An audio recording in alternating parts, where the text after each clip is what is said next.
You will hear part of a conversation between a customer and the owner of an IT store. First, you have some time to look at questions 1 to 8.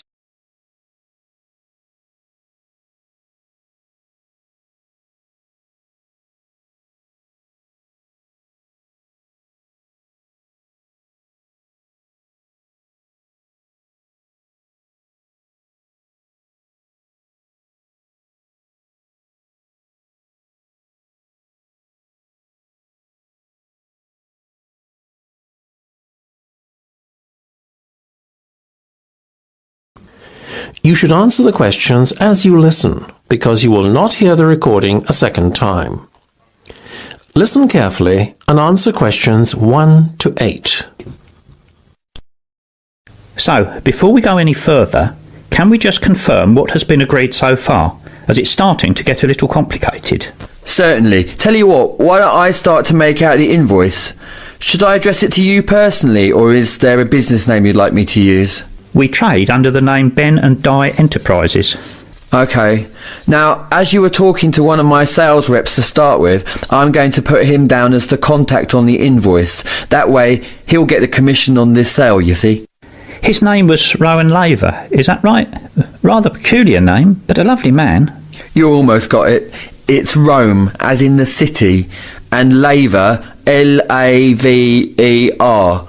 Your order number is 6589 B521. You're paying in full, is that right? Yes. Okay. Today's the 4th of April, so we'll put a due date of the 10th on there. Now, do you remember your order details? Yes. First there was the filing cabinets. Of course, for a rate of £15 each. Didn't you order print paper as well? Yes, we're taking 20 glossy photo paper bundles. What's the unit price again? It works out at £20 per bundle and £400 in total. And Rome said we could do a deal on the software packages, isn't that right? Yes. Seeing as you bought 5 at once, we'll reduce the unit price to £100 from £120, leaving us with a total amount of £500. I needn't remind you that there is an additional fixed charge totalling £40 specifically for the software installation. Of course. So, getting to a total figure then including sales tax, 16% VAT is added on. That gives us £1,160 by my reckoning. By VAT, do you mean sales tax? Isn't that 10%? It's 25% on some products and 10% on others. We work out an aggregate figure and apply it to all goods sold. In this case, it was 16%, as I've mentioned. Fair enough. Before listening to the rest of the conversation, you have some time to look at questions 9 to 10.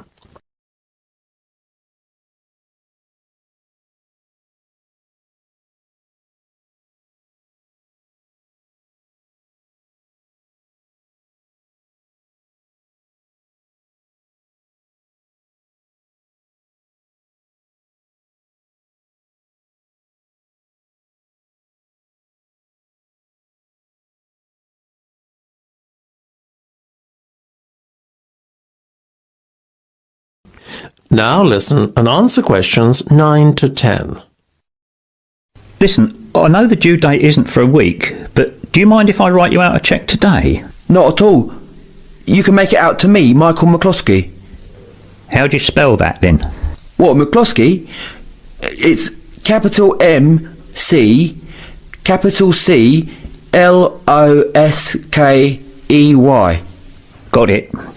And how much should I make it out for in total? £1,500, please. £1,500? Yes, that's including my consultancy service fees. Oh, I almost forgot about that. Let me make a note here on the cheque. Includes consultancy fees. Now we're almost done. That is the end of part 1. You now have half a minute to check your answers.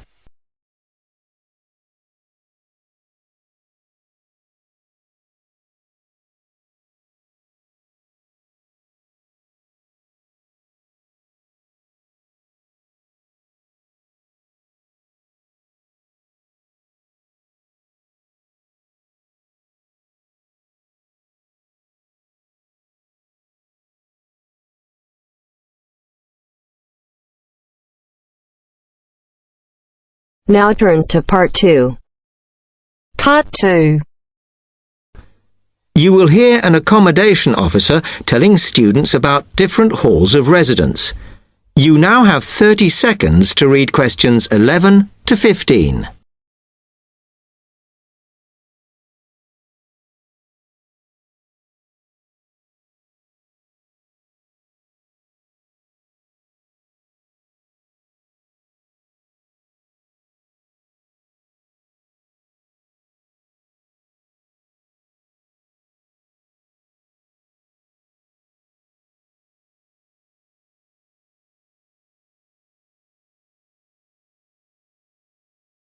Now listen carefully and answer questions 11 to 15.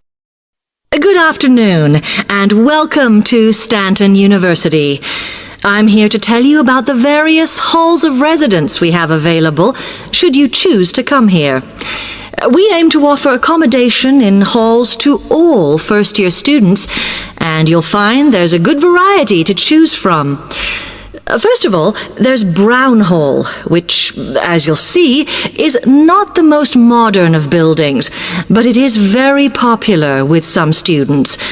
It's got a good sense of community, some nice refurbished kitchens, and unlike the other halls, it has recently had a gym built in its basement. Another option is Blake Residence, which is built like a large house, and so everybody cooks and eats together.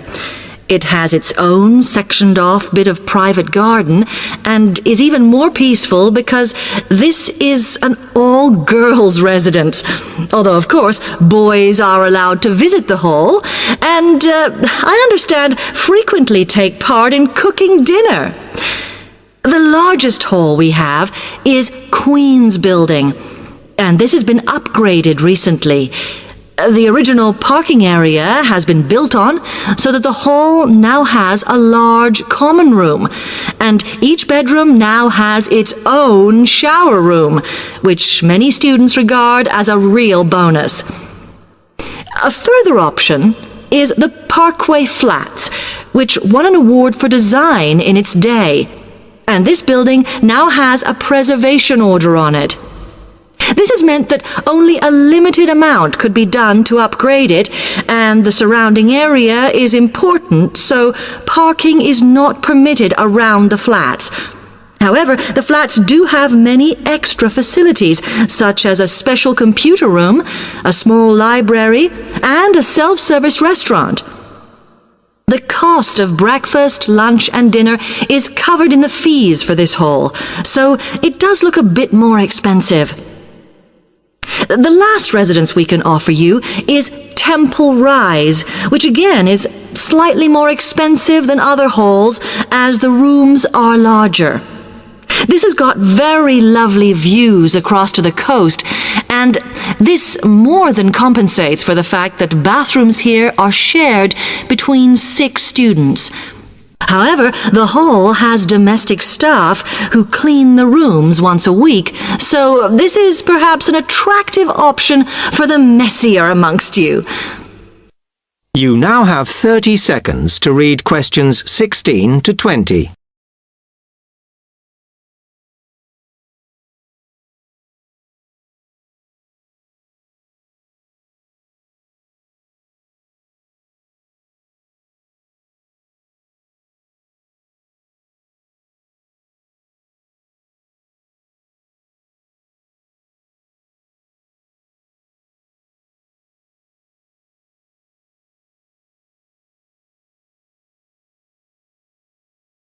Now listen carefully and answer questions 16 to 20.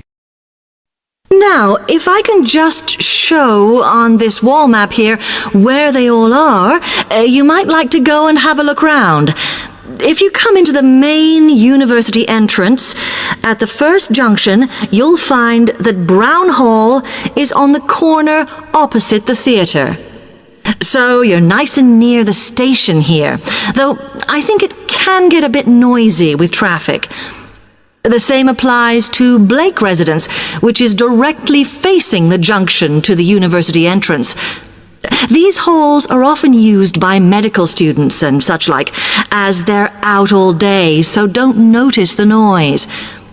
Anyway, if you then walk along Campus Road towards the main circle, you'll see the library on the corner, and Queen's Building is just past that as you head north. You will find that it is quieter here, and you may get fewer visitors. By the way, the circle is quite a feature of the campus, as it's set into the hills and has a brand new sports center in the middle. It's worth going to look around it. Now, the Parkway Flats are on the opposite corner to the library, facing the circle, as you head towards the main buildings. The main buildings are only about a 5-minute walk from here, and places in these halls go quickly, so my advice is to reserve your place as soon as possible. Then, Temple Rise is inside the circle, next to the sports center, but further from the main university buildings. Now, if you'd like to go off and physically look... That is the end of part 2. You now have half a minute to check your answers.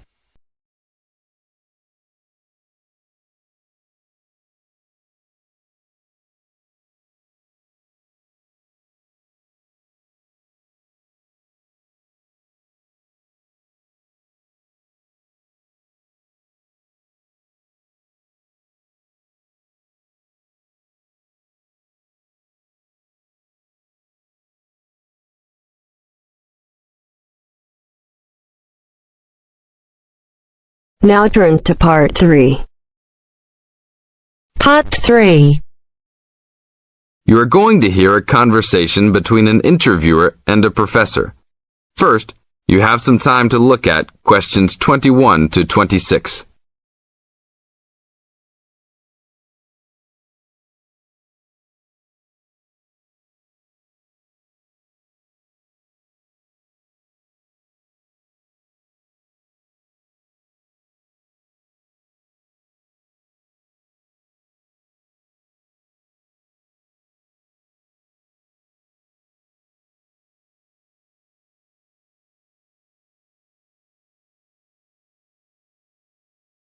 Now listen to the tape and answer questions 21 to 26. Today I'm here with Professor Nittick, who is our new university president. He has been a professor for 20 years and teaches many of the best classes on campus. I know many of you have had him as a teacher and know of his brilliance. Good morning, Professor Nittick. Thank you for stopping by the student station. Thank you for having me here. It is always great to get to meet many of the students who are involved with our school. I haven't been here since 2 years ago. Yes, I remember at that time you were still teaching every semester. 2 years later, you're only teaching every once in a while. But it seems like you are still always busy. The administration world is just as busy as the teaching world for you. How do you stay in touch with the university, even with the change in your everyday duties? I try to stay in touch with what is popular with the university students. I usually spend time with as many students as I can. They usually give me insight into what the new concerns and beliefs are for the new generation. On top of that, I try to be as youthful as I can. I consider myself to be youthful, at least for my age. So I always have a good time and try to stay young. I try my best to not just be a teacher, but also participate in university life. Interesting. So, are you still doing lots of academic work, or are you mostly concentrating on administrative affairs? Well, I mostly do administrative affairs now, but that doesn't mean that I still don't have a very deep interest in academic matters. I often visit other campuses around the world and meet other professors in my field. I learn the most by travelling and seeing the different places of the world and the different fields of thought. I even did a television programme last month in Manchester. Will you be on television any time soon then? Well, you can call the television station and see if I will be on television any time soon. Maybe I will be on the news report. I don't think it is really that significant, though. Oh, really? That sounds great. I will remember to look out for you. Let's move on. With all your busy travelling recently, how do you find time for your personal life? I try to keep my university life separate from my personal life. Sometimes it's hard to find time to just take my wife and 3 kids out for a family dinner, but usually we all manage to get together every few days. I'm taking a few weeks off next month to take my family down to South America, to Brazil for a few days. I can't wait to just sit on the beach. Wow, that sounds like a wonderful trip. Professor Nittick, could you tell the audience a little about what goes on in an average day of a university administrator? An average day? Oh, I don't think there is such thing as an average day for me. The last few weeks I've been travelling all the time. I can be in Los Angeles in the morning and in New York by the afternoon and back to Los Angeles by the evening. Sometimes I will spend the whole week at a new university, showing the new administrators the ins and outs of running a university. Sometimes I can spend the whole day in the office on the phone. So there really is no average day for me. I guess that is because I do so many different tasks.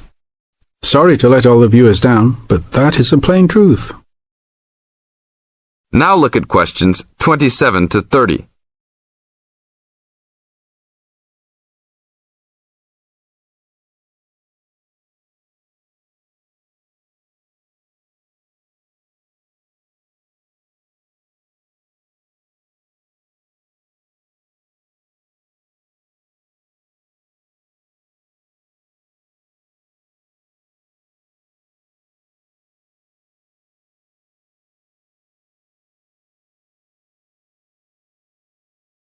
Now listen to the tape and answer questions 27 to 30. Well, I guess I can sum it up for them. You are a busy man. That is probably a good description. So, are there any immediate plans for the coming few weeks? Well, I'm in Los Angeles for the next 2 days, and then I fly to Colorado to meet a new prospective professor for our university. I will be in Colorado for about a week. Then I go to Japan for the next 10 days to meet with our university branch in Japan about record sales there. After that, I return to Los Angeles for a week, just in time for the graduation of the class of 2001. There you have it, my next month's schedule. Thank you very much, Professor Nittick. I always enjoy having you on our show. We hope to have you back on our show next time. That is the end of part 3. You now have half a minute to check your answers.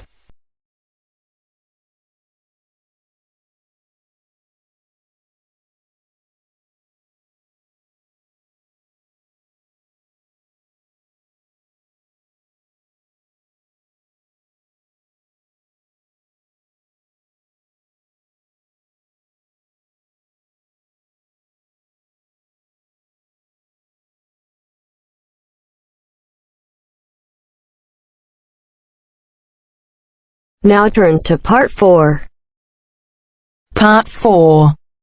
You are going to hear a news broadcast about proposed developments in a local area and about a local college. First, you have some time to look at questions 31 to 40.